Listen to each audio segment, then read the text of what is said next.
Good evening and welcome to the program. It's Thursday night. Can you believe it's less than 48 hours away from the moment? And I just listened to interview Todd Golden and he nailed it. He said, "This is a surreal moment for me to be playing against my mentor." He has to pinch himself in thinking about remarkable stories unfolding. The Florida Gators, a 2.6 favorite, 2.5 point favorite against Auburn, the number one ranked team overall, playing tomorrow night in San Antonio for the right to face the winner of the second game, Duke and Houston. It's going to be an incredible day Saturday. It always is at the Final Four. I was on a program today out in Oregon, what it was like covering these games. And I can say to them, for game basketball games of the year always played on the Saturday of the Final Four with all four schools, fan bases, bands there. It's going to be a remarkable time. We've got people there. Franz Beard standing by somewhere out there in San Antonio. He'll be joining us momentarily. We got Loren Meadows somewhere hanging around also. And our photographer, Chris Spears, in San Antonio to bring you the coverage of the game. So stay tuned. And in just a moment, we hope to have Franz Beard with us on the program tonight. It's going to be a night to talk basketball. And as I said in my tease in the open, lots of questions. Can this basketball team close the deal? What I call the Tiffany Series.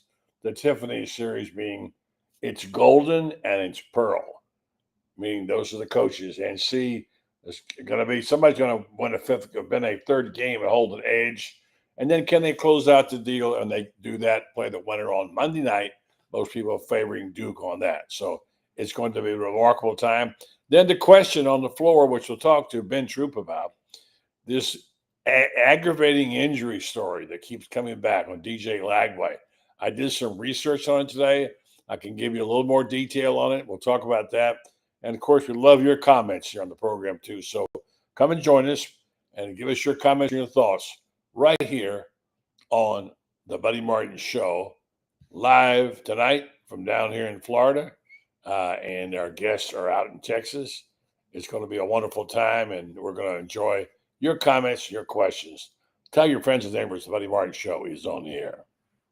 Yes, it's time again for Buddy Martin. Call him up and tell him what you're thinking. But be kind because he's doing the best he can.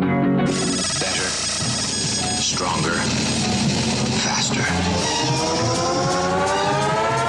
Mama says that alligators are ornery because they got all them teeth but no toothbrush. Hey, what if the voice calls while you're gone? Take a message. Bye. You ready, champ? I'm ready for this my whole life. I'm incapable of small talk. But that's why you love me, right? Kind of intimidating to be in the presence of so many great athletes.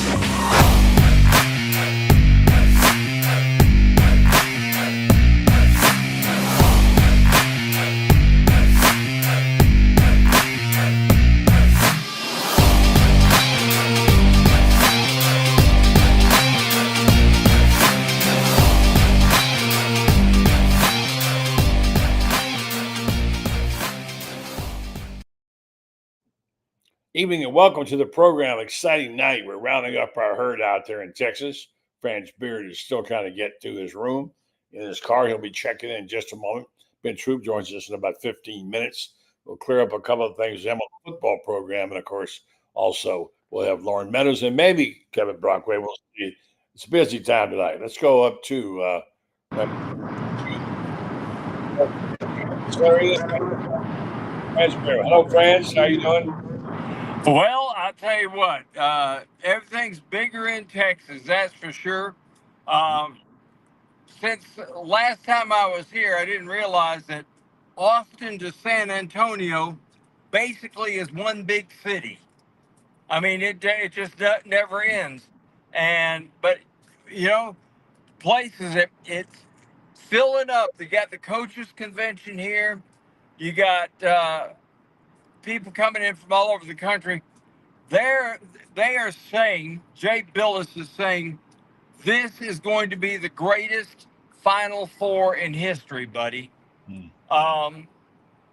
you look at this at Ken Pomeroy, who does the Ken Pom analytics, buddy. He says that you've got 4 teams, all of them top 10 teams in offensive efficiency and defensive efficiency. Right. All 4 teams, which means that you know there are no slouches here. This is not one of these Final Fours where you're going to have one team that is just vastly superior and maybe one team that's really bad or something like that just got by on a stroke of luck.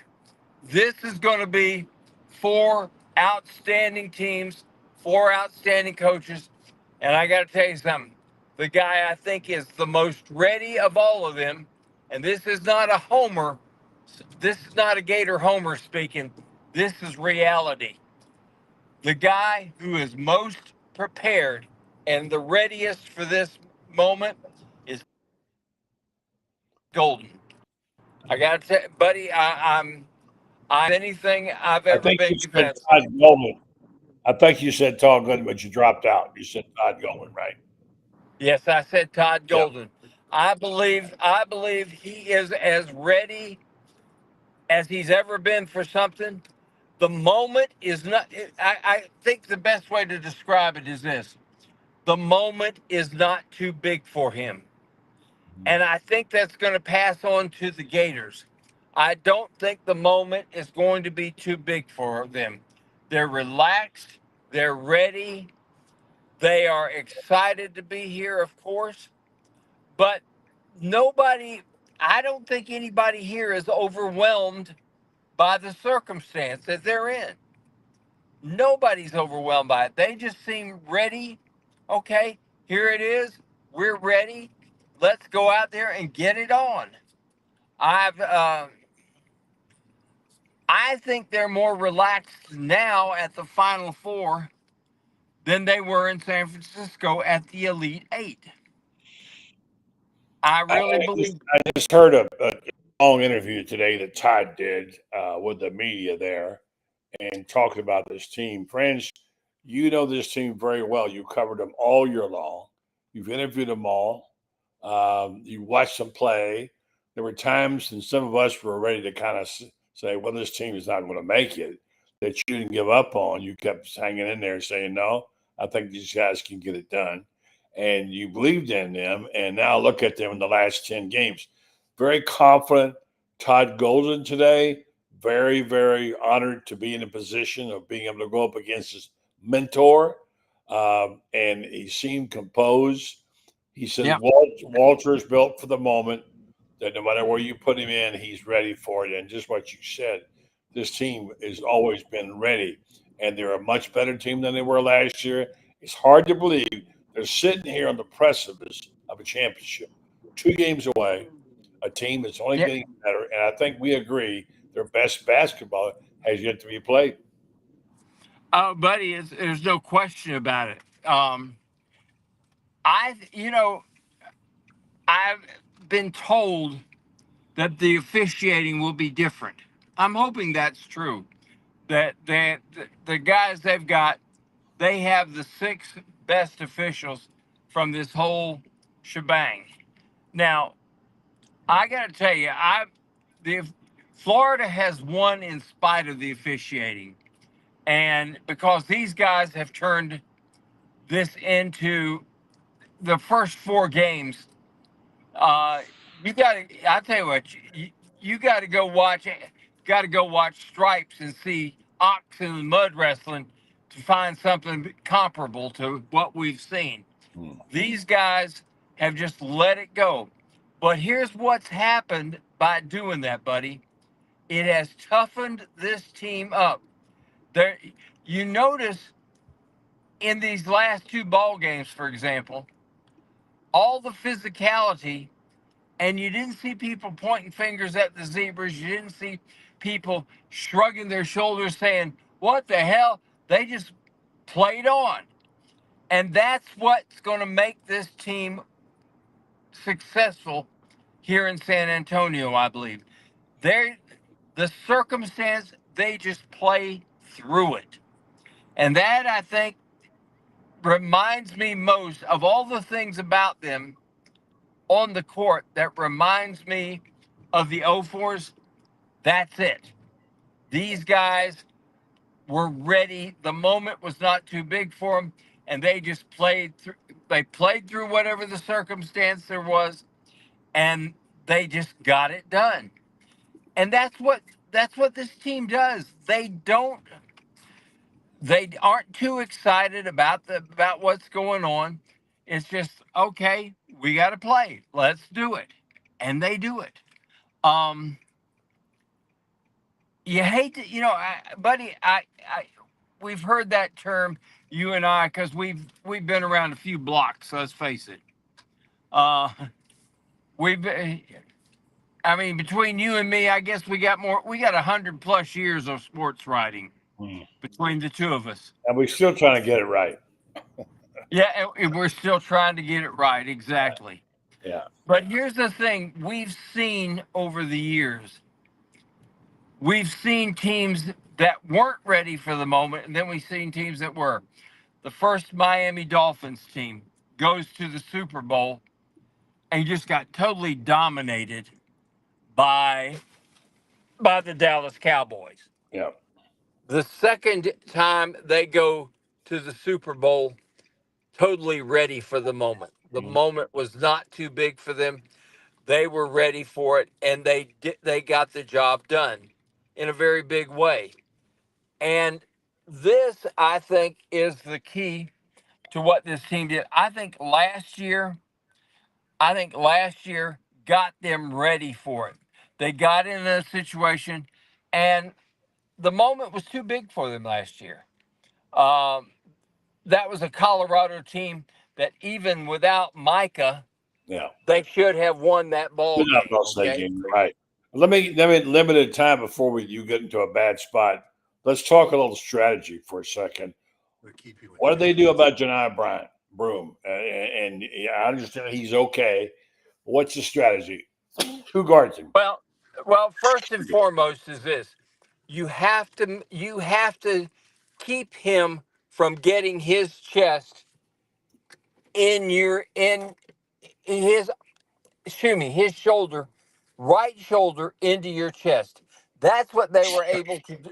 That's what they were able to do the first time they played. He's strictly left-handed.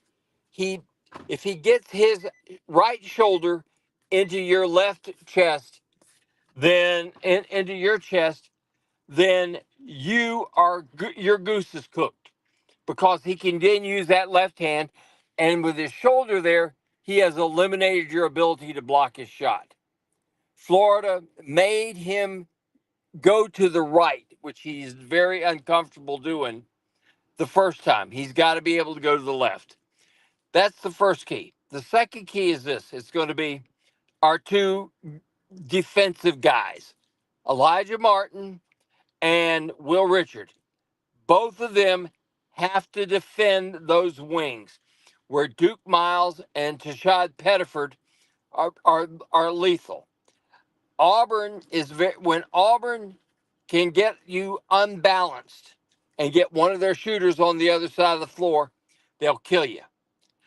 That's the key right there. They do a lot of high pick and roll, get these guys open on the wings. Will Richard and Elijah Martin are extraordinarily good at fighting through the picks and getting a hand in the face. When you crowd the shooters typically don't make shots. Although Pettiford hit a couple of them in their regional that defy description. He's a tremendous off-balance shooter. He's a lot like Walter in that respect. But the difference is this. Walter, it doesn't matter with Walter.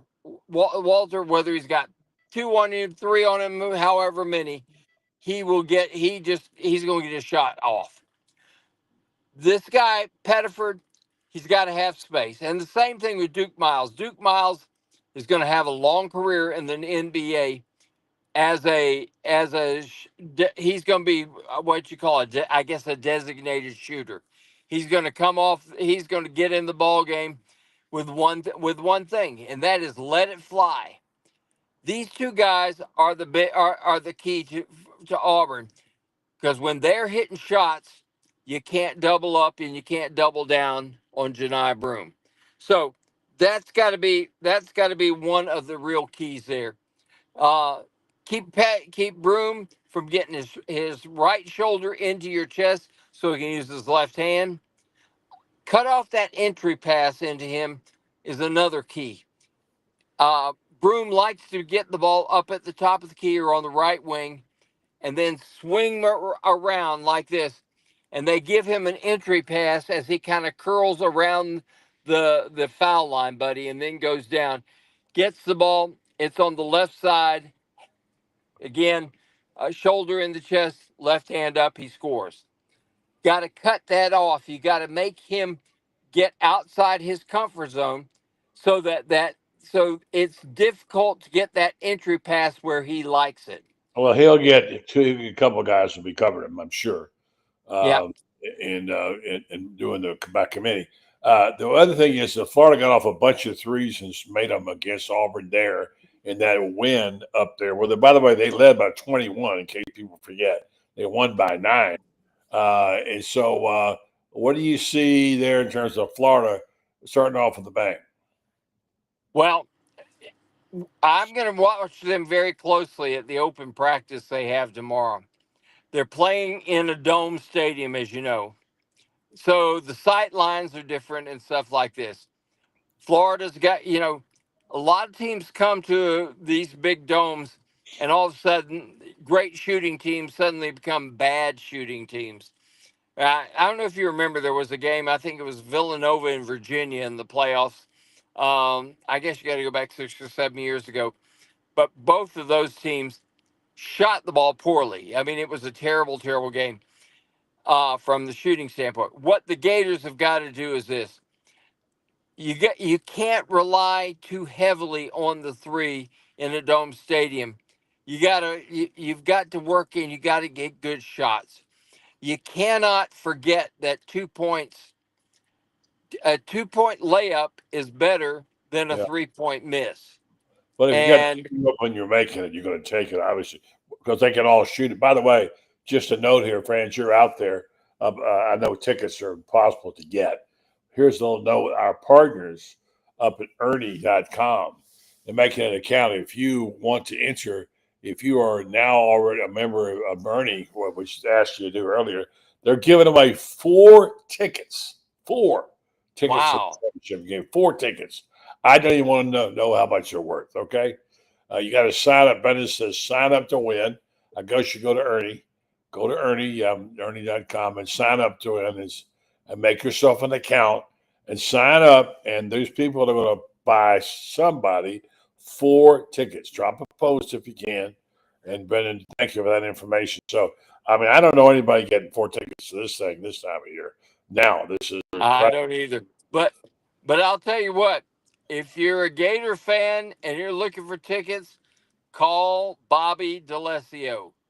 I don't know what it is about Bobby, but Bobby is the guy that always has tickets. Well, you may not like his price. These are free tickets. These are our promotion with our partners. Before you call Bobby, go in and make an account with Ernie. Well, what I'm saying is, and the most Florida fans that get in have a chance of winning. So you got to sign up, Gator fans, to have a chance to win 4 tickets. Then you call Bobby.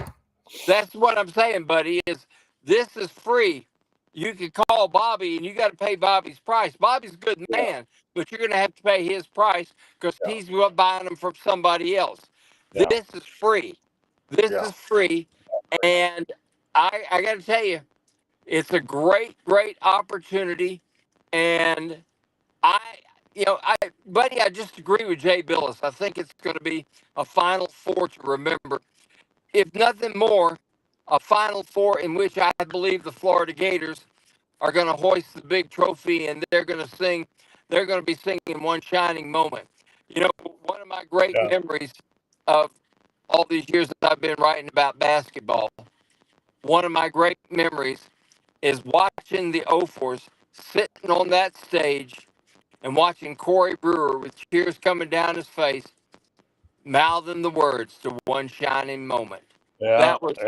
That was you know, we think about moments like that. You were in Denver. You covered the Broncos when John Elway's a great quarterback. His career is finally validated with a Super Bowl win. You were there for that, and you understand what these. You win a championship, and you can't take that away. It's something that's with you forever. You are a champion. It's not you were a champion. You are one, because that doesn't ever go away.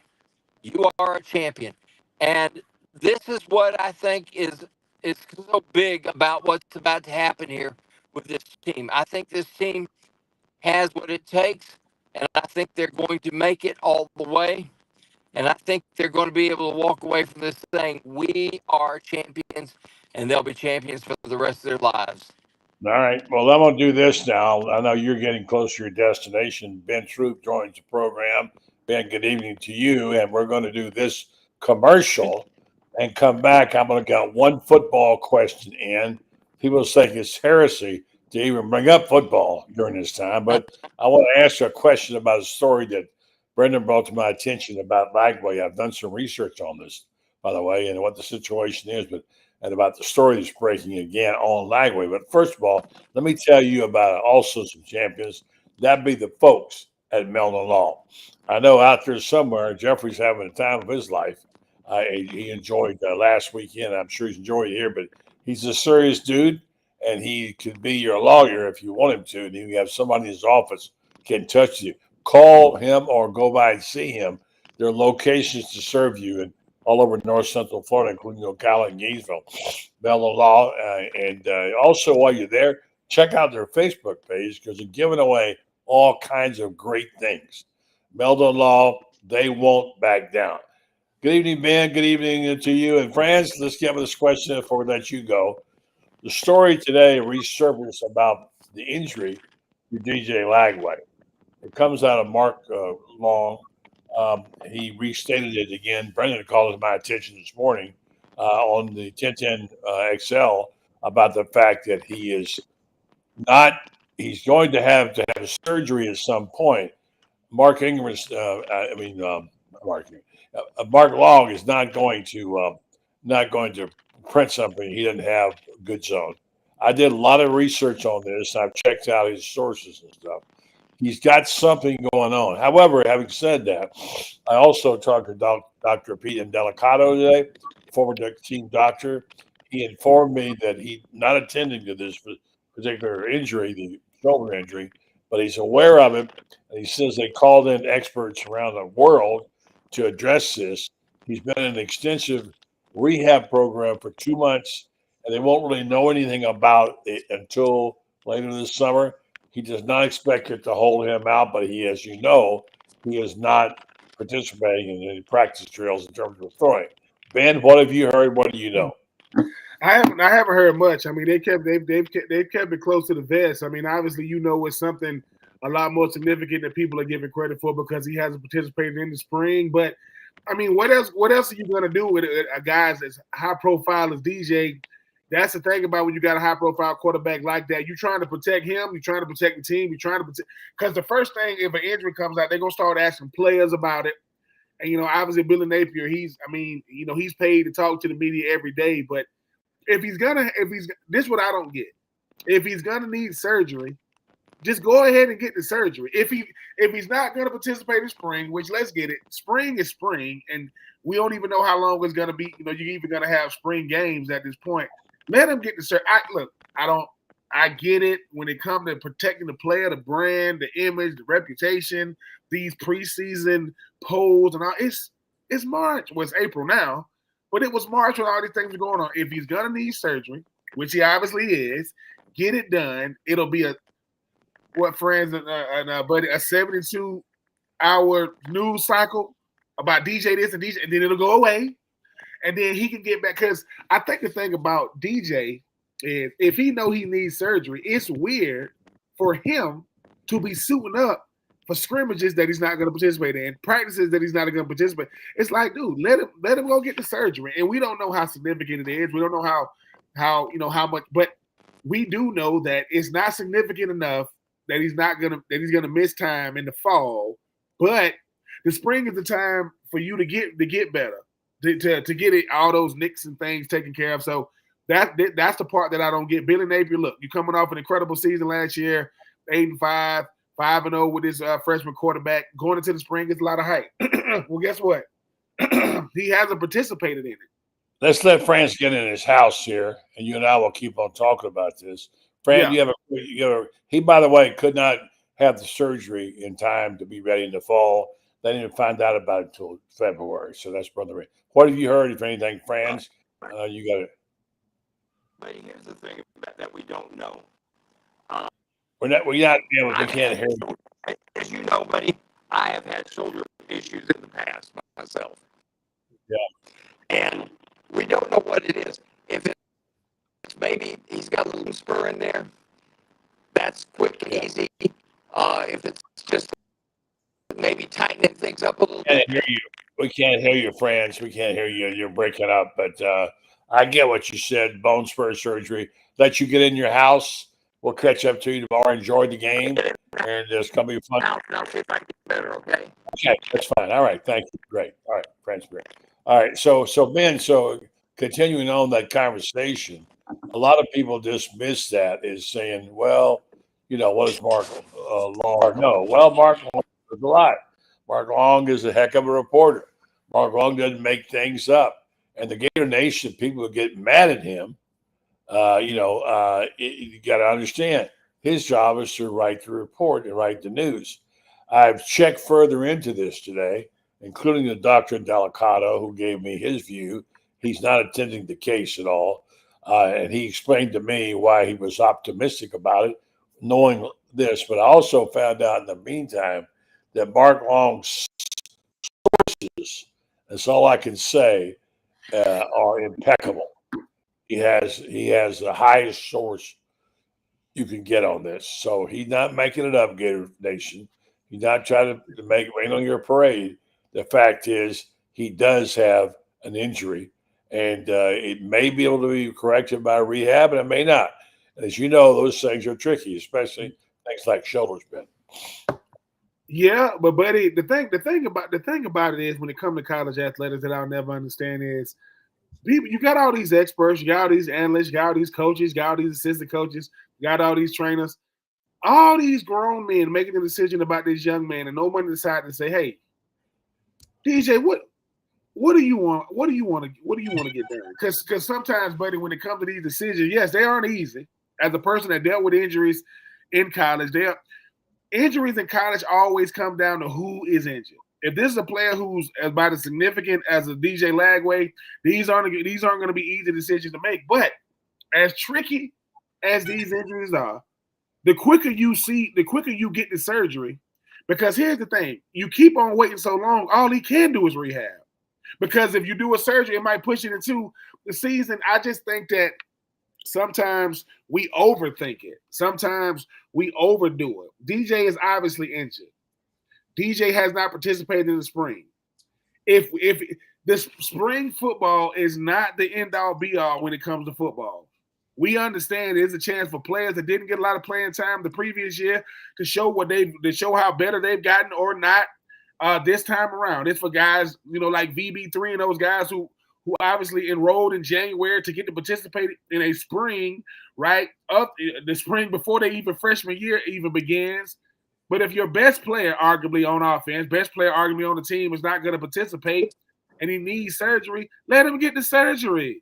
I mean, DJ Lagway is high profile and he's got to get surgery. It will not be the first time or the last time. It happens.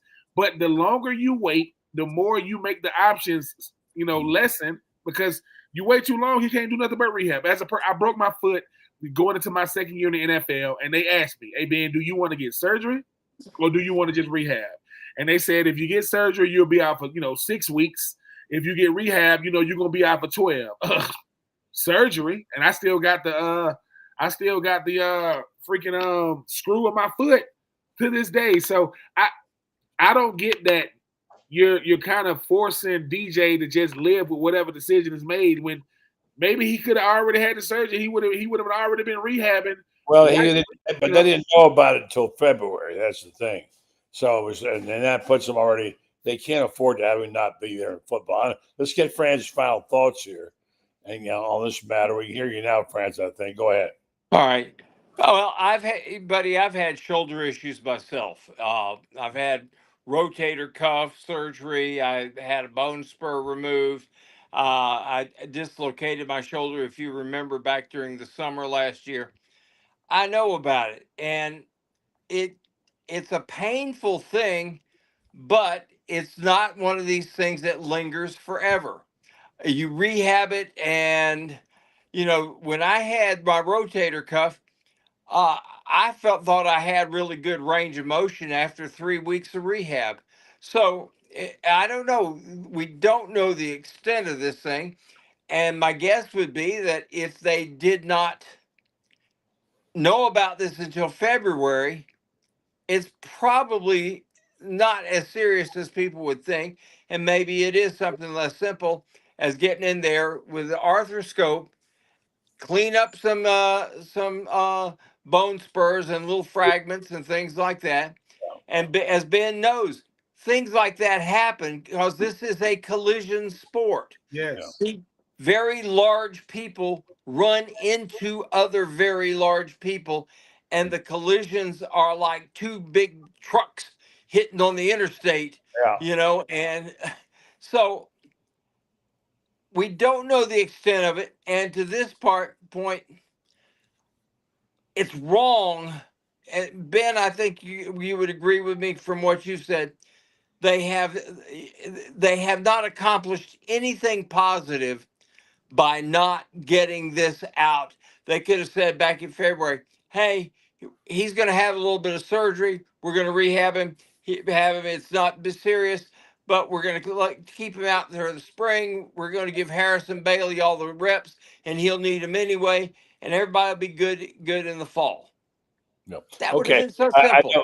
I know you're right, and I don't want to spend the whole program talking football. Although it's going to be hard to keep it off the screen. Yeah, I do want to say that that what I learned today, and really through the alertness of Brendan Martin, that I first thought, well, this is an old story. It's not an old story. It resurfaced again yesterday. He was asked a question and answered it, and then I talked to somebody else who knows the source. The source is impeccable. However, I be in Delicato. I know you know him too, Ben. And I've known him for years, and he is not the attending physician on this. But he told me, I said, are you alarmed about this? He said no. So we'll see. But anything's wrong with your star quarterback who looks like a stud and throw it to a tremendous group of receivers. I am hearing rave reviews about these receivers. Every day I hear more and more about these. I heard, by the way, the guy Loren had him on his show. Help me with his name, Jalen Tabor.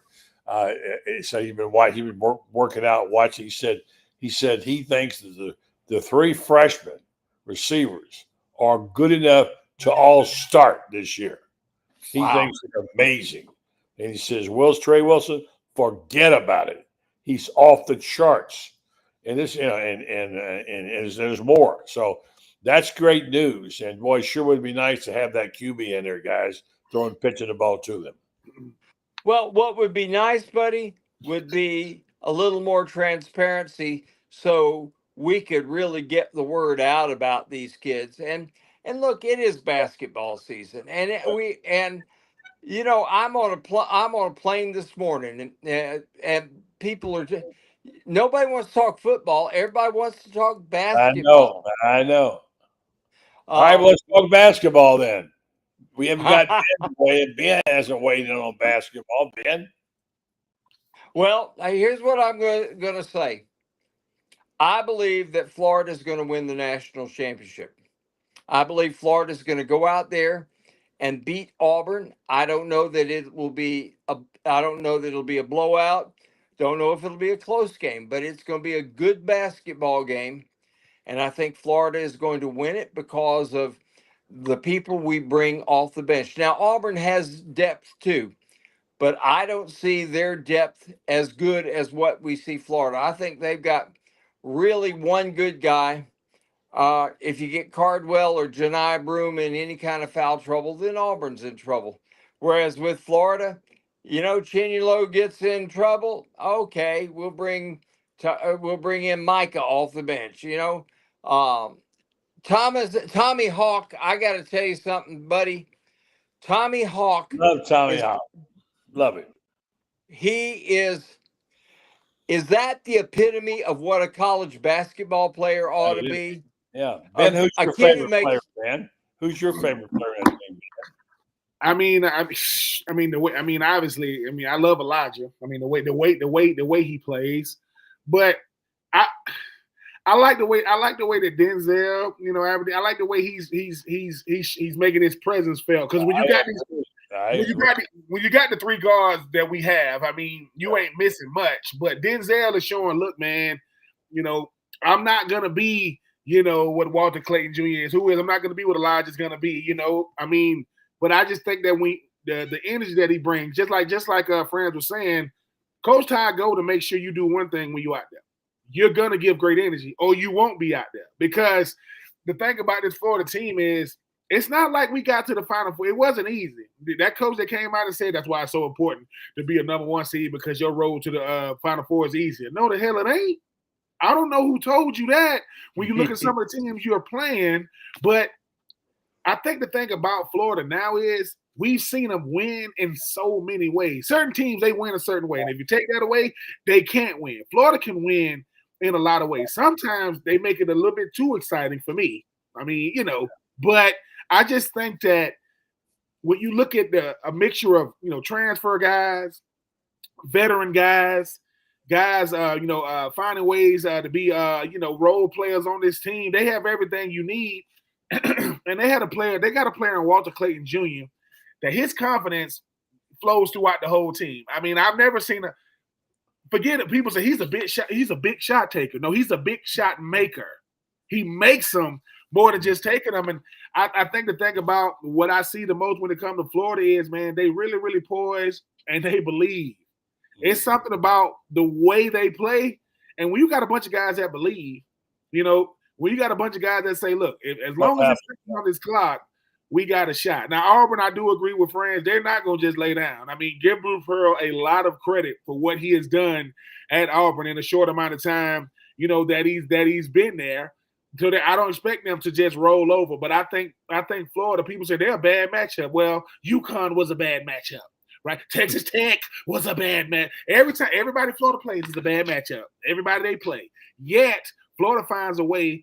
I believe Florida cannot have their best game and still win. I think a team like Auburn got to have a good game. I don't think it's gonna be good enough to beat Florida, but I just like the way that Coach Todd Golden's entire persona is on this team. He's a guy that's fiery, high expectations, and like I said, 3 years in, Final Four. I remember in the offseason with all these when you got all these transfers coming in, and a lot of not on this network, but a lot of people had a lot to say, like, why are you getting guys from here and there? Why you ain't look at the transfers we're getting? They're not even coming from big time schools and all that. No, they got to fit the system. You got to fit the system that Todd Golden is running. And like I say, we can be. Everybody kept thinking, oh, big bad Texas Tech. Let me tell you something. Texas Tech played that big man game with us, right? They using those big men. Well, it worked until it didn't. Right? You went to the well. you went to the well one too many times. And I think the thing is, you're not gonna beat Florida being Florida. You're not gonna beat them like that. Florida can beat you, playing your style of basketball. I think they built to play any style and win. But I'm looking forward to it. I love these post-game press conferences to see how all these players defer to each other, how much they love each other. You cannot fake culture. That you cannot fake it. You cannot manufacture it, and they got it. And like I say, if you pissed off in Florida now, how mad are you gonna be? We the last team standing. Hey, Ben. Let's do it. Hey, Ben, you said the magic word there, and I'm gonna throw something at you and tell me what you think. You were on the 2000 and 2001 teams that won the SEC. I mean, the 2000 team did. 2001 team should have, but yeah, we got screwed because of the 9/11 thing pushes the game back. Two great teams, though. Two great teams. And then you're on the 2002 team. I'm going to throw a word at you and tell me which team believed, which team didn't. Oh shoot, that's easy. I mean, 2001. I remember this. In 2001, Franz, we go to LSU. We beat LSU so bad, and we beat them so bad. That announcer kept saying that is the best team in the country, and he kept cutting his color guard. No. Florida is the best team in the country. I'm gonna keep on saying this. In 2001, if we have to play Tennessee 9/11, we go to the national championship and we win it, because I think sometimes, as good as we were in 2000 and 2001, the way we executed, the way we believed in each other. We played Maryland in the Orange Bowl in 2001, and Taylor Jacobs was the Orange Bowl MVP, and he only played in the first half. He didn't even play in the second half. So, I mean, you talking about Taylor Jacobs, DeBar Gaffney, Rishae Caldwell. You talking about Ernest Graham, Robert Gillespie. You talking about Cedric Faison coming off the bench. You got Lito Shepherd. I mean, you had Alex Brown. You had Gerard Warren. Dude, we had everybody. I mean, and I just think sometimes it just ain't meant to be. I mean, it just look. Oh my word!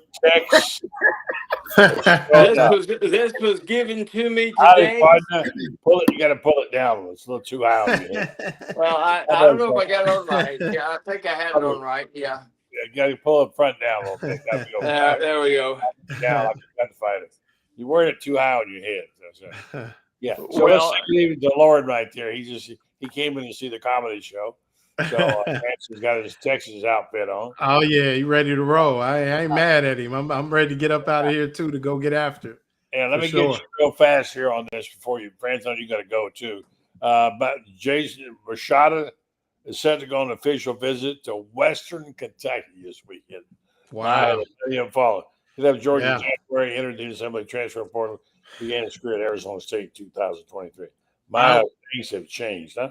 Well, yeah, I would love to know who thought that young man. I mean, and I don't want to dog the young man. You're talking about a guy that wasn't even a top 5 QB in the class, and supposedly they offered him $13 million or whatever. Whoever even thought that number was. That looks good, Franz. Yeah. Okay. So let me jump over to this real fast because we're going to run out of time.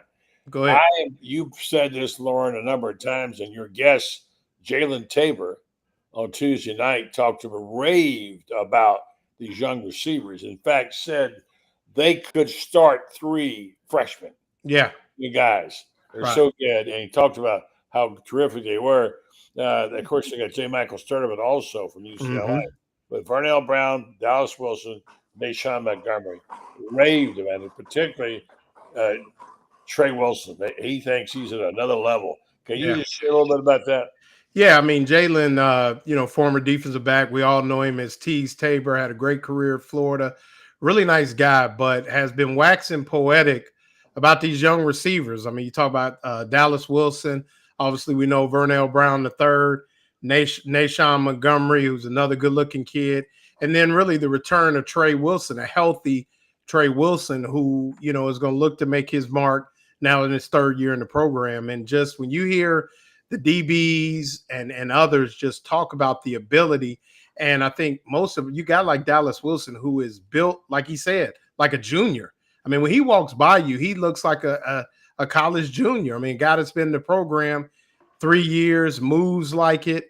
And, Billy Gonzalez was very quick to also point out that Aiden Mizell had made strides. So, I mean, they've, I've heard even talk about 4 wides. I'm not going to put my stamp on that, but it came from a pretty reliable source that they have looked at going some 4 wides and things like that as kind of a change up. And it'll probably depend on all that DJ can handle, because pretty much you can run all your stuff out of any set per se with 4, but having 4 true receivers on the field is going to be good. I mean, J. Michael Sturdivant is extremely physical. And then those young guys are ready to roll. I mean, Vernell Brown is supposedly, I mean, we saw it on tape, but really electric with the ball in his hands. Obviously comes from great pedigree. So, yeah, I mean, I think this, the only program in the country to sign 3 5-star receivers. And this is the kind of production you should be getting when you sign those kind of guys. So kudos to how much you read Ben and on what's been happening, but Billy's been raving about the offensive line. He really, they say it's the best they've ever had. I also heard the quarterback coach today, his discussion about DJ. What's the guy's name? Ryan O'Hare. O'Hare, yeah, he's the older guy than I thought. He's talking about the intelligence level of DJ being way up there now, and he's come a long way. But the guy I want to talk about, and the guy can be a difference maker, and I want to get all your thoughts, including Tex Jones down there in the corner about Cormani McClain. He has made an incredible transition. They say, and again, Tabor said the same thing. He's playing a level of 5-star. He's gained weight. He's committed. He's working hard. We're hearing terrific things. Having a guy like Cormani McClain, who basically, who was a sort of pickup on the garbage pile. Billy says he's one of 2 players who've taken the biggest leaps this spring. How big is it, Ben, Franz, and Loren, to have a guy like that, a 5-star back on your roster in the secondary who's a playmaker? Well, here's the thing I'll say, buddy. More so than anything else, a guy who has shown that you can resurrect your career. That is an inspiration to everybody. And when he plays well, it inspires everybody around him to play well. And that is, you cannot underestimate how valuable it is to have a guy whose career was in the dumpster. And I agree with that. He has made himself into somebody who is accountable, reliable, and now I think Franz froze up. Go ahead, pick it up, Ben. No, I'm gonna say I think it's huge. I mean, when he left Colorado, it's not like Deion Sanders was saying negative things about him. He said, "Look, I just hope that wherever he goes, man, they coach him hard, and it's a place where he can grow." Well, sometimes a change of scenery is what you need. It's not like Florida is a step down from anywhere in the country. I just think that when you listen, I tell my boys in my nonprofit, man, rules without relationships leads to rebellion. You got to build relationships with these dudes. And a guy like that who's been through a lot, he's already heard he ain't going to do this, he ain't going to do that, he ain't going to do this. All it takes is one person, hey, listen, we believe in you. Now, you're going to have to decide what you want to be. But we gonna coach you as if you was always here. We're not going to make you feel like an outcast. And Cormani has something that you cannot buy. He has talent. That's why you get to come to Florida, not because he can play DB. No, that pick he had. Listen, everybody says this. If you make a throw too late, they're gonna make you pay. That pick that he had. Look at the sideline. The game was already over. Look at the sideline when he got that pick, because sometimes, and Loren, you know this, players need affirmation from other players. You want it from your coach. You got to have it from your teammates, because what they say about you matters. What they say about you is real, and what they say about you is the type of player you were. So I'm happy for him. And here's the thing: I hope that Cormani don't do the whole "I'm gonna prove everybody wrong." Bump everybody. Prove it to yourself, youngin. It's too many people to prove wrong, and they lined up. You prove 100 wrong, another 100. No, prove it to yourself. Go out there and say, "Hey, I've always been a big-time player. Deion Sanders is a big-time recruiter. Colorado just wasn't the place for me." And going to Colorado and dealing with what he's dealing with, that's why he know how to handle it at Florida. He know, okay, because you're going to hear similar terminology, similar things, but when you're getting praise, listen, you praise them publicly, you discipline them privately. So what Coach Billy Napier did, saying that about him, he read that stuff, he hear that stuff, and like I said, all these receivers that he's going up against right now is only going to make him better when the fall comes. So I'm happy for that young man. Obviously, them Lakeland boys, we just I mean, I think Coach Billy Napier vacations in the summer in Lakeland. He hit out there and they just pull him back right off of I-4. But no, I'm happy for him. I'm happy that he's settling in as a person and a player. Because sometimes if my identity is in football and ain't going good, that's why. But I'm just happy. Listen, he putting on weight. I mean, you can't coach 6'1.5" type frame. He's long. He can run. And I think these 5-star receivers that, these freshmen that's coming in go definitely push him. But a receiver that we forgot to talk about to mention, Khalil Jackson, he back out there too. Yeah, and I'm happy to see him back out there as well. Yeah, I agree. He was injured now. Apparently he's okay. Loren's been spending a lot of time out there around the football team, and you pick up on some of this stuff. There is a buzz, Loren, and things are, of course, now with the whole situation with DJ Lagway, we'll see how the injury plays out. I don't think it'll be a real factor, but it could be. It's always going to be there. But other than that, everything, all the vibes are good, right? Yeah, I mean, big time. I mean, you got you mentioned the O-line, a confident bunch. I was over at the Hefner the other day, taking care of a couple other things, and there's DJ Lagway sitting with Jake Slaughter and Hayden Hansen. So, he knows who to kick it with and ingrain himself with, very close relationship with them. And then, I spent a lot of time with Austin Barber. He's confident. But like I said, everybody's talking about the receivers, but Cormani McClain has stood out as well. I think the first 3 or 4 practices, he had a pick in every practice. And like Ben said, he's from Lakeland. Lakeland not only has a great group of athletes, but they're also well coached. I mean, so the young man has been coached in high school.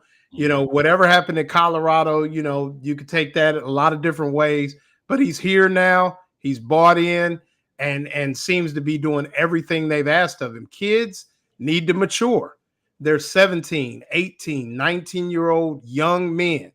They grow. They get themselves involved. They figure things out, and he seems to be in a really good place. And I agree with Ben. I mean, that pick against Kentucky was a textbook speed turn on an out route, and it's like, hey, I used my technique, and look what I found, and it's a pick 6. So I think, you saw him struggle on the edge a little bit to make some plays just because he was a little light.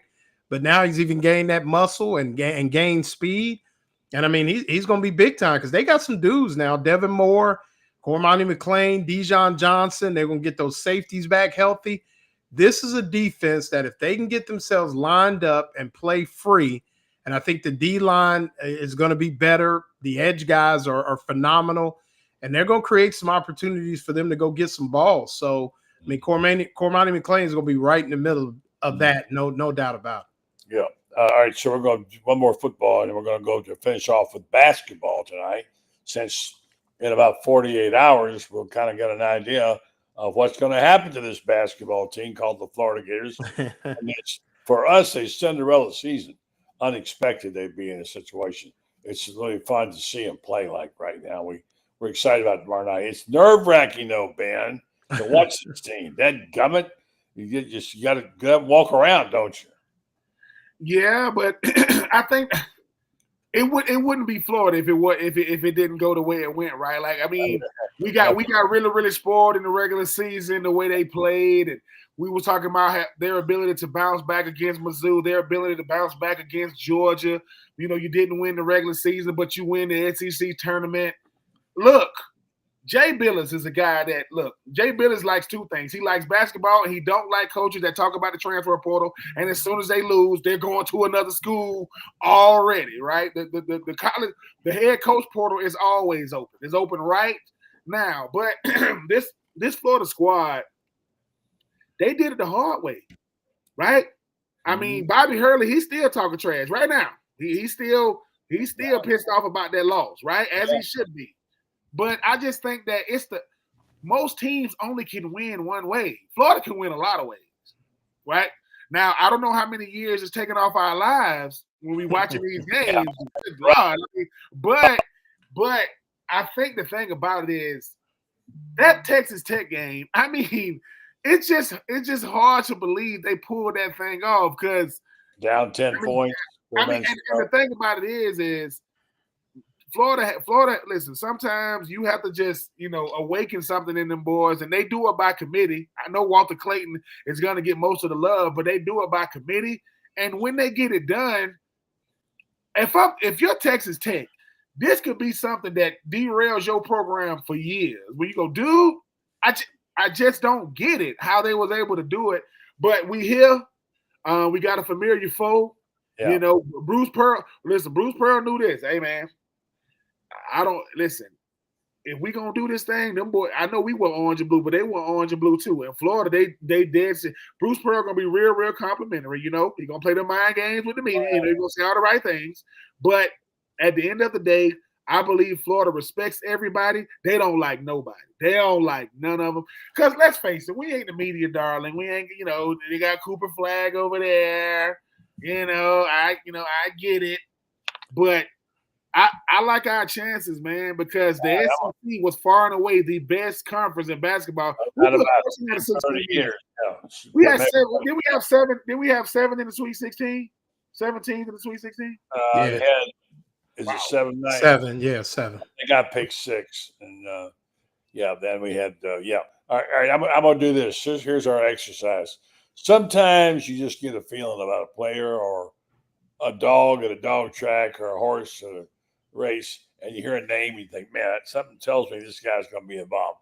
I'm going to read 4 names out here that are not Walter Clayton.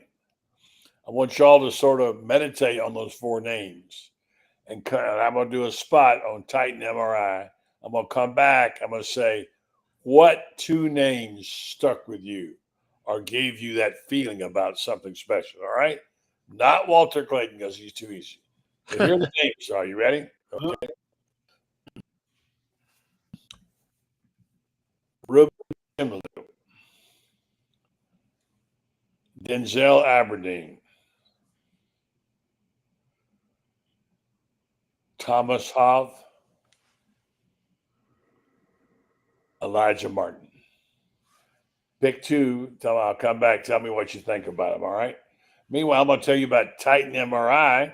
That's something you should know about if you have a need of a particular MRI or CAT scan or whatever. These are people that can take care of your needs. They're expanding all the time. And now call Titan MRI and Imaging.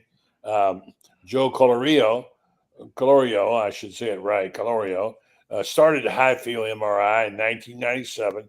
Now he's back. They have 3 locations to serve you, 2 in Gainesville with Park Avenue location and now Millennium Center, and 1 in County. They offer the same great customer service, accept insurance, or through their convenient self-pay options can help you out there. They offer MRIs, CAT scans, X-rays, and ultrasounds, easy scheduling with lots of options, including evenings, larger MRI machines for patient comfort.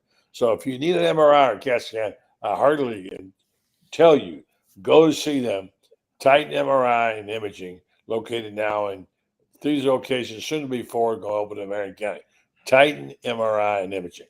All right, guys, what two did you get there, Ben?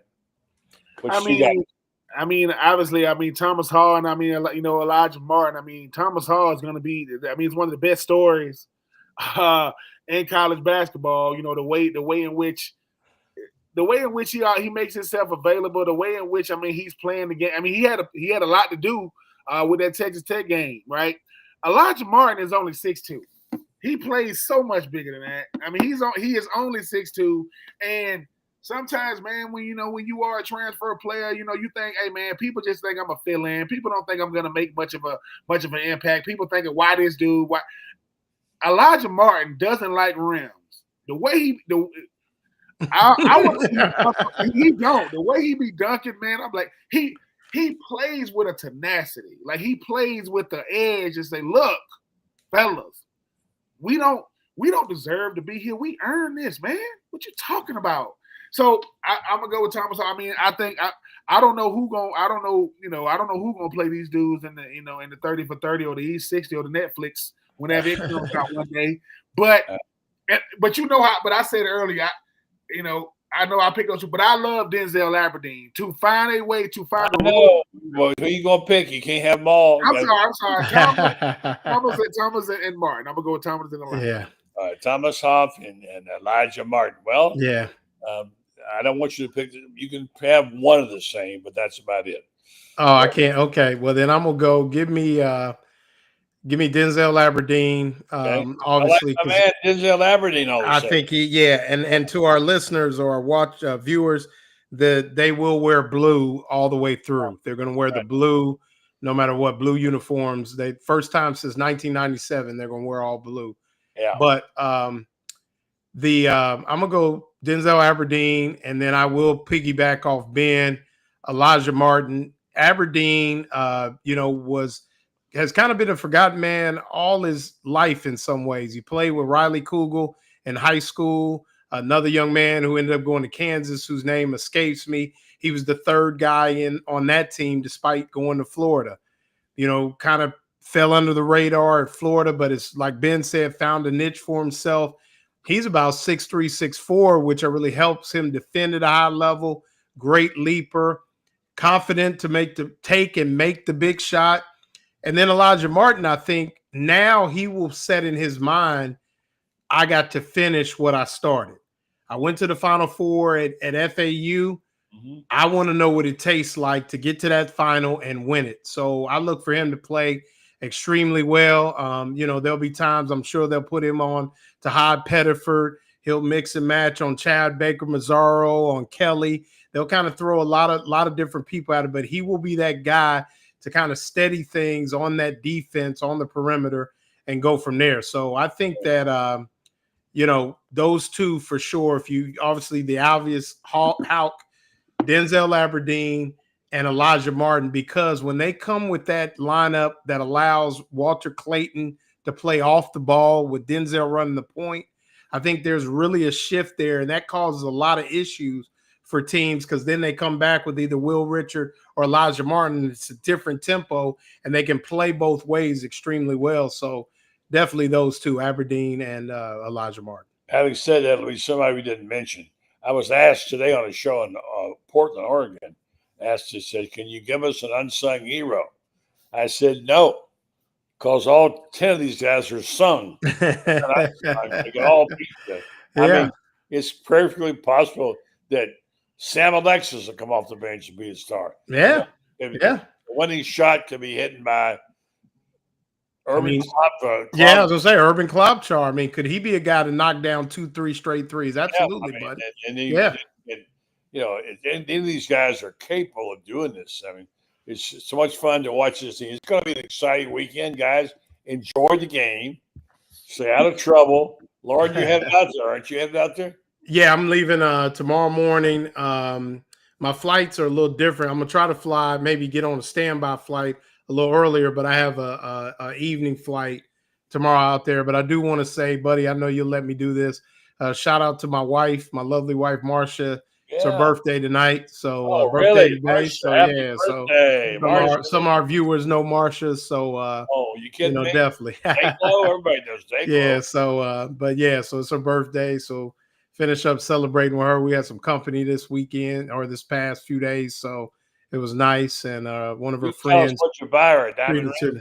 What's that now? You get her a diamond necklace? What you buy her? Something like that. I did actually. So and she's going to Paris in May, so we could call that. All right, that might So, but it's gonna be fun, buddy. I mean, we'll be talking, and I haven't been to San Antonio in about 20 years, so I'm looking forward to making the trip out. And never been to a Final Four for all the sporting events that I've attended.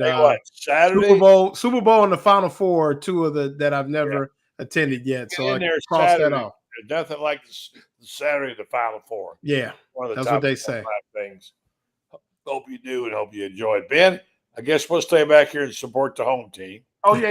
Listen. I've been talking a lot of trash because there are certain schools that outside of football season ain't much to talk about. I mean, it really ain't much going on outside of college. And I be telling people, I say, listen, man, if your child want to go to Florida, they get the best of everything.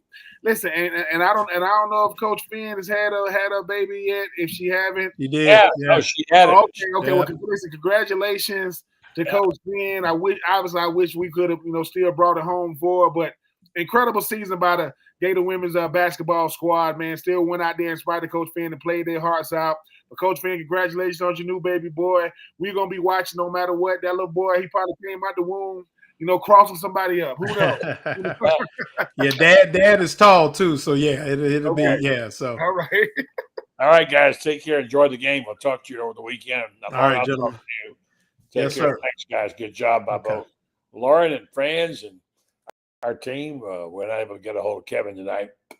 He's busy. We'll catch up to him over the weekend, and we're going to terrific weekend here this weekend. I can't wait to sit down here on Saturday. It gets nerve-wracking out there, doesn't it? I mean, my goodness gracious, then they make it that because they're going to probably be leading by 2 points and trailing by 2 points at halftime. They come in the second half. Oh, my goodness, those Florida Gators. Going to be great. Have a great weekend game.